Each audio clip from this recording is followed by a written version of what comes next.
है वाल्मीकि समाज का सिर्फ एक ही नाम होना चाहिए, जिसकी वजह से आज हम अल्पसंख्यक फील कर रहे हैं इस रिजर्वेशन के मुद्दे पर, जिसकी वजह से आज हम अपना रिप्रेजेंटेशन नहीं दिखा पा रहे हैं इस राजनीतिक और सामाजिक लड़ाई में। ये हमारे सबसे बड़ा आज हमारा जो विन्यास का कारण बन पा रहा है, क्योंकि हमें समझना होगा जब तक हम ऐसी छोटी छोटी सब कास्ट में बटे रहेंगे तो हमारी जातियों को अल्पसंख्यक दिखाकर अपनी जो जाति है इनकी वो उसको अपना बहुसंख्यक पैरामीटर दिखाकर वो हमेशा रिजर्वेशन का बेनिफिट लेते रहेंगे। क्योंकि रिजर्वेशन का बेनिफिट इन्होंने सबसे पहले कहा कि जिसकी जनसंख्या भारी उसकी उतनी हिस्सेदारी। तो आप मुझे ये बताओ कि जिस एससी की जातियों में जनसंख्या कम है, क्या उनको बेनिफिट नहीं मिलना चाहिए? इंडियन कॉन्स्टिट्यूशन तो उनको भी पूरी आजादी देता है लोअर बेनिफिट की, इक्वल अपॉर्चुनिटी की। तो आप ये बात करते हो कि जिसकी जनसंख्या भारी उसकी उतनी हिस्सेदारी। मैं बता देना चाहता हूँ ये नारा सिर्फ हमें कोई अछूता पन का हमें आज तक पैरामीटर नहीं दिखा। आज हमारा समाज जो बेगरत में है वो उसी को अछूत करती है। 12 की जो रिपोर्ट थी कर्मचारियों सफाई कर्मचारियों के हित के लिए, उस रिपोर्ट को भी हम लागू कर रहे हैं। और सबसे जो आज ये कह रहे कि जो सब कैटेगरी है नया नया शब्द है, इसको अभी सुनने में अभी थोड़ा ही समय हुआ है कि जो मैंने ऐसा सब सुना नहीं है। तो मैं बता देना चाहता हूँ कि सबसे पहले जो पंजाब के लिए यस कमेटी आई थी उसमें सब कैटेगरी की बात की गई थी। 1963 में पंडित जवाहरलाल नेहरू ने अनुसूचित जाति के वंचित अधिकारों की और सामाजिक न्याय की बात करते, लेकिन राजनीति के चलते वो ऐसा नहीं कर पाए। फिर उसके बाद 1965 में बीएन लोकुर कमेटी आई जिसमें आइडेंटिफिकेशन का काम किया गया। इसमें उन्होंने कहा कि हमारे भारत में कुछ जातियों को पिछड़े का बड़ा शौक चढ़ गया है और लगातार वो पिछड़े बनने का कार्य कर रहे हैं। तो इसलिए उन्होंने सोचा कि जो रिजर्वेशन का बेनिफिट मिल रहा है तो जिन लोगों को बेनिफिट मिल चुका है क्या वो उनका आर्टिकल 342 के तहत उनका एक्सक्लूजन होना चाहिए। तो हमें इस पर भी गौर करनी चाहिए कि जिन जातियों का रिजर्वेशन में फायदा मिल चुका है उन जातियों का इस रिजर्वेशन की कैटेगरी में एक्सक्लूजन होना चाहिए। उसके बाद 1990 में गुरनाम कमेटी आई। गुरनाम कमेटी के हमारे पास सारे आंकड़े हैं कि किस आधार पर हमारे समाज का रिप्रेजेंटेशन गुरनाम कमेटी में दिखाया गया। जब वो लागू हुई तो उसके बाद हमारे समाज का प्रतिनिधित्व पंजाब में हरियाणा में देखने को मिला, जिसमें हमें सब कैटेगरी समझ में आया। और मान्यवर सुप्रीम कोर्ट के जो संरक्षक है इस जजमेंट के, मान्यवर चंद्रचूड़ साहब ने भी इस जजमेंट को पढ़ा, इस ऑर्डर को पढ़ा और उसमें उन्होंने देखा कि हरियाणा के जैसे आयोग के जो गुरनाम कमेटी के आंकड़े थे वो बिल्कुल कारगर है, इसलिए SC/ST रिजर्वेशन में कैटेगराइजेशन लागू होना चाहिए। उसके बाद रामचंद्रन आयोग आया।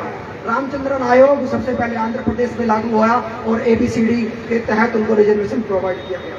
उसके बाद उषा मेहरा कमेटी 2008 में आई। उत्तर प्रदेश में हुकुम सिंह आयोग आया जिसमें सबसे पहले रिजर्वेशन में कैटेगराइजेशन की बात की। ये नई बात नहीं है जो रिजर्वेशन की अब बात उठाई जा रही है और ये बात बहुत पुरानी है।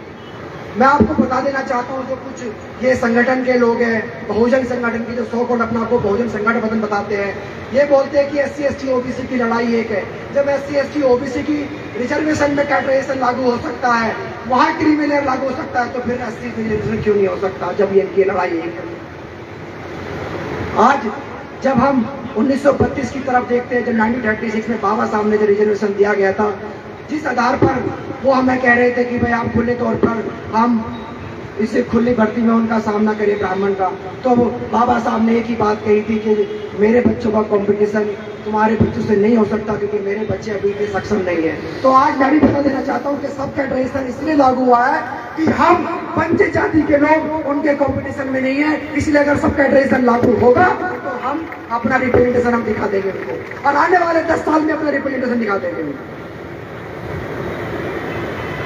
और सबसे पहले मैं ये भी बता देना चाहता हूँ कि जो कुछ लोग इस जजमेंट का गलत फायदा और गलत पॉलिटिसाइज कर रहे हैं कि क्रीमी लेयर लागू होगा तो उसमें हमारे वंचित समाज के कुछ जातियों को भी निकाल दिया जाएगा, ये ऐसा नहीं है।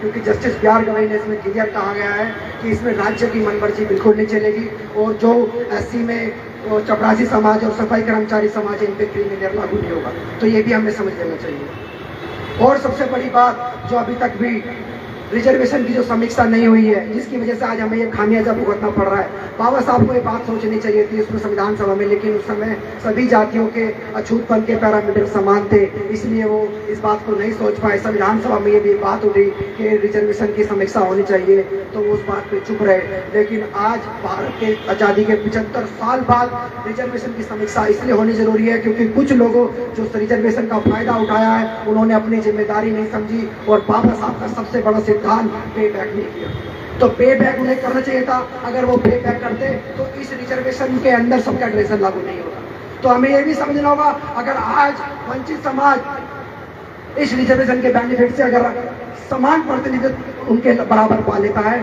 तो उनका परम लक्ष्य ये होना चाहिए कि वो उनको भी एडिक्वेट रिप्रेजेंटेशन के लिए तैयार करे जिनको नहीं मिला। हरियाणा में ऐसी बहुत सी जातियां हैं जिनकी जनसंख्या कुल 250-300 रह गई है। अगर जनसंख्या के आधार पर, जनसंख्या के अनुपात के आधार पर रिजर्वेशन होता, क्या हम उनको नजरअंदाज कर सकते हैं जिनकी जाति की जनसंख्या सिर्फ 250 या 300 है?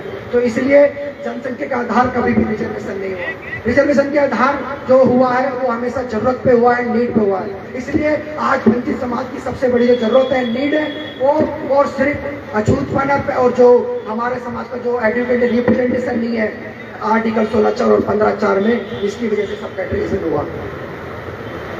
और मैं बता देना चाहता हूँ कि इस लड़ाई को अभी हमें यही खत्म नहीं करना चाहिए कि हम छोटे मोटे प्रोग्राम करके और इस प्रोग्राम को अपनी दायित्व समझ के इसको प्रोग्राम करके हम ये सोचे कि ये खत्म हो गया। ऐसा नहीं है। इसके लिए हमें लड़ाई लड़नी होगी, रोड पे भी आना पड़ेगा, सुप्रीम कोर्ट में भी जाना पड़ेगा, क्योंकि इसको हमें जल्द से जल्द जितना हो सके लागू कराना है और लागू कराने के बाद अपने समाज के, वंचित समाज के लोगों को बेनिफिट दिलाना है। क्योंकि जब तक हम सिर्फ एक ही जाति की बात करते रहेंगे, हम इस रिप्रेजेंटेशन के मुद्दे को और कैटरेजन के मुद्दे को आगे नहीं बढ़ा पाएंगे।